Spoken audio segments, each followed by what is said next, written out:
My name is Eric Lewis, completing my first solo CD. Yeah, I composed all but 4 pieces on, let's see here. I didn't compose Cherokee, I didn't compose I'll Miss You Always. I didn't compose Pinocchio, and I didn't compose Blessed Assurance. But everything else I composed. Me personally, I want the audience to have a great time. I want them to feel a groove, and I want them to be able to feel like they can almost sing along with what's going on and leave the concert with a great feeling. And so that's the type of etiquette and conduct and strictures and rules that I apply to my situation.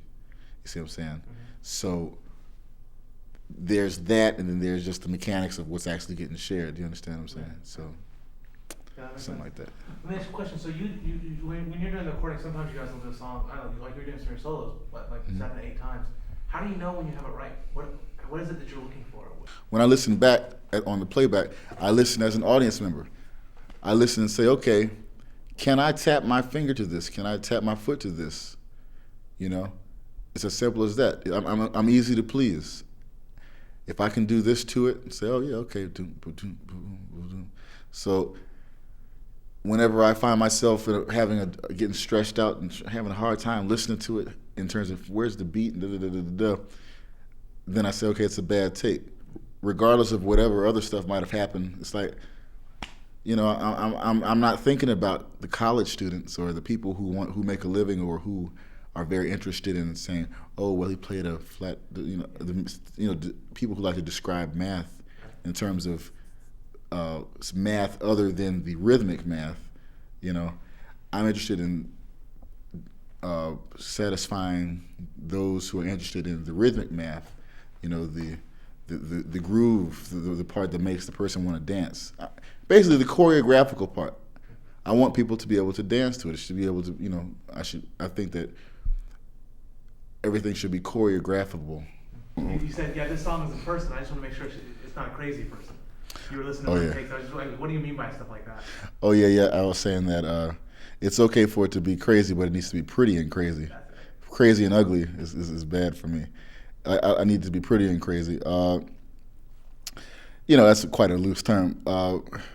Crazy meaning that there's a lot of activity going on, a lot of activity that the average person might find difficult to track if they were to try to pick it apart.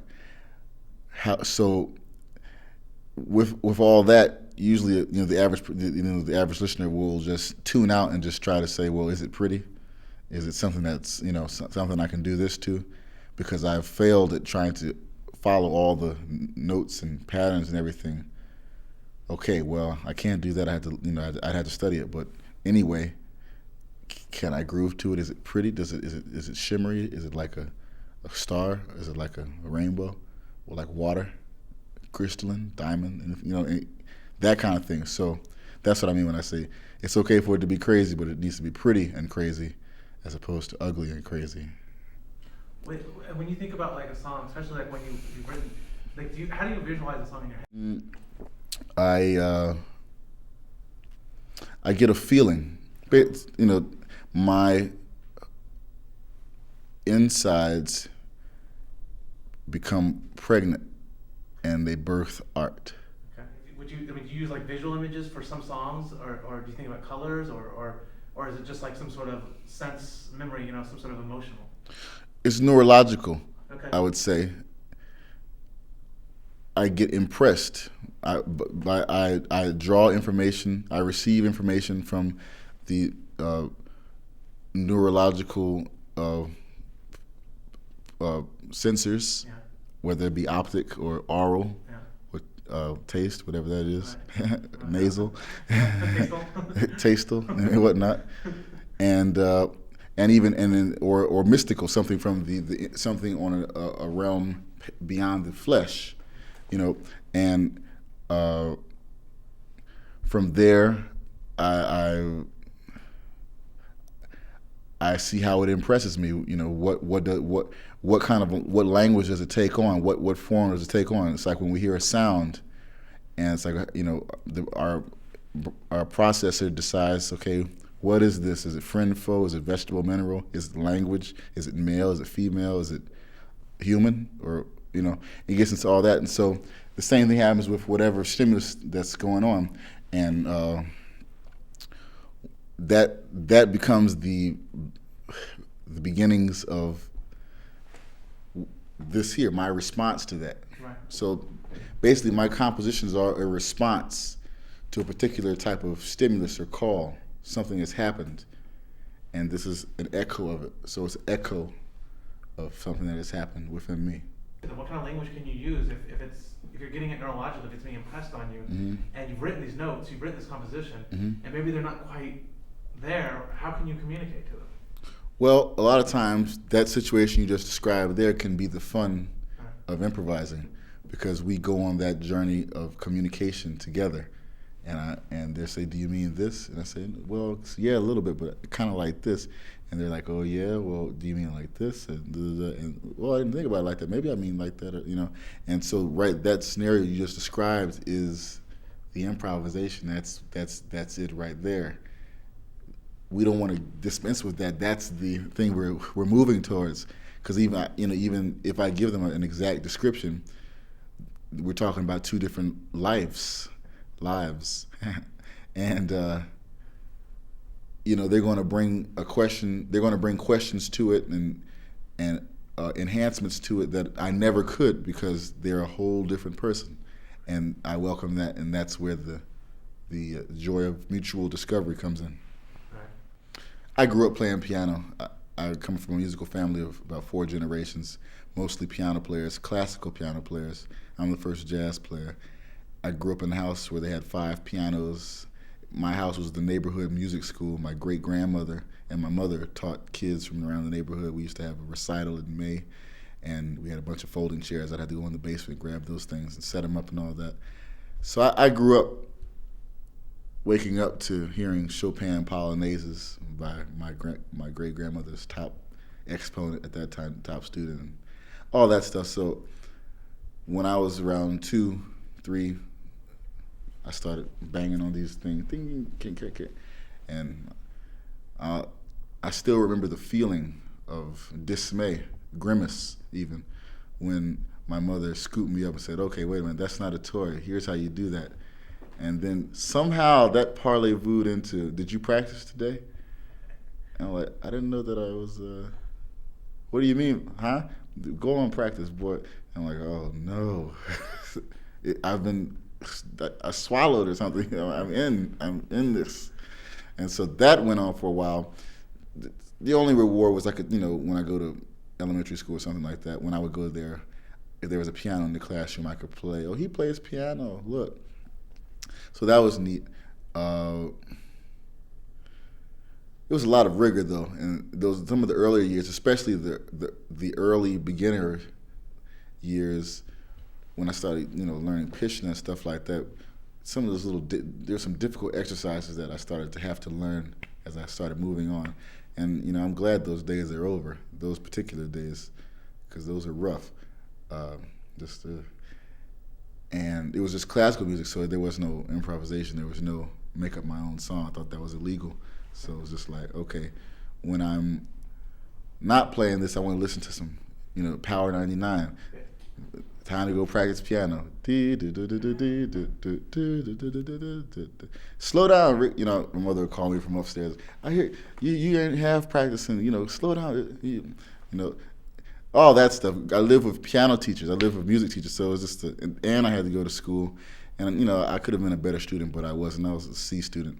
And I was catching sand for that. My mother would be like, a C is like an F for you, and all this stuff. And I didn't have any brothers or sisters, too. And it was just my mother and I and my great-grandmother and my grandfather. And so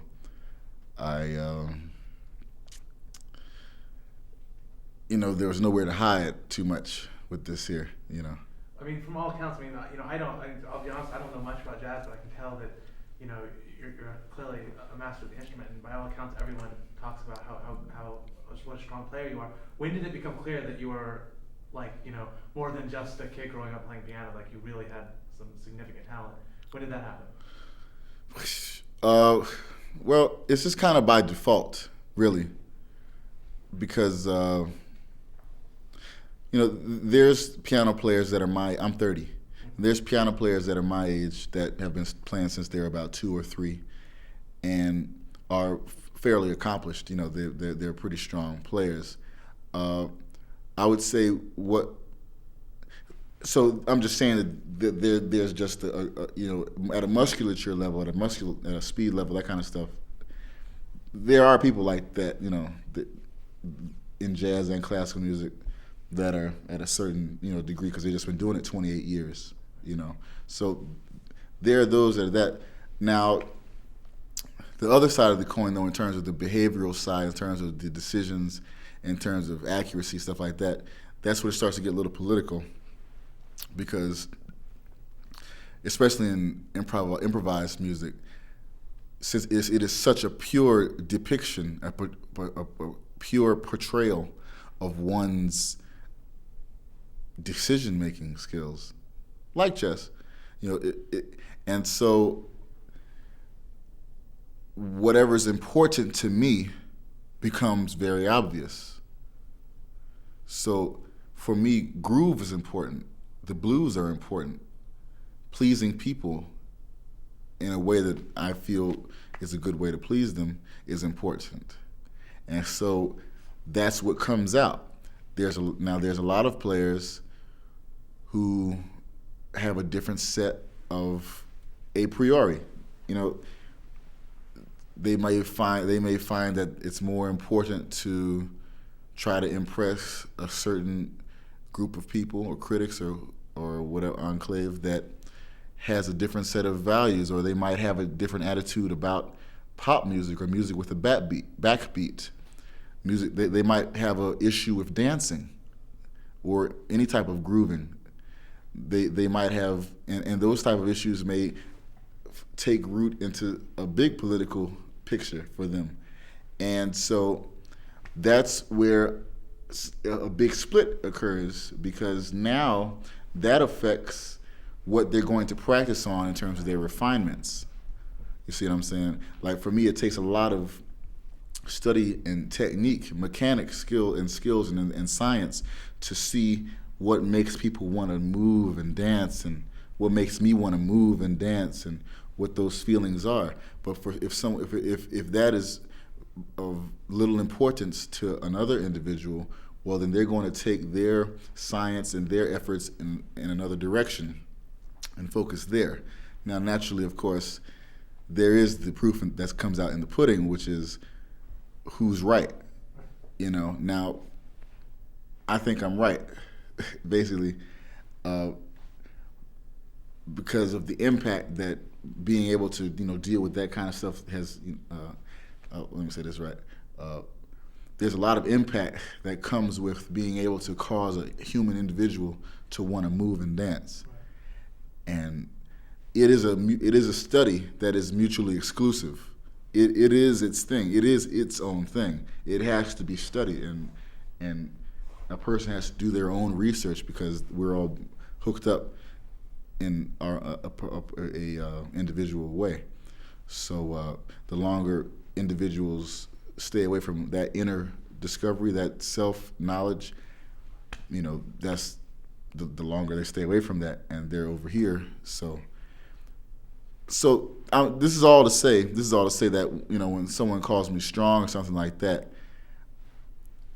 I would say that there's a lot of. I always say this to all my students too, people who I go to coach. I say that most piano players have enough muscles and mechanical skills to do most of the things that I do, but the problem is that their political system, their decision, their value system, their paradigm, their judgment system is in disagreement with mine. They have different set of values that, this is more important to them than this. It was like, well, okay, well, our problem is more political than it is musical. You see what I'm saying? So then that's where the actual issue is, that's the best. It's best I can answer.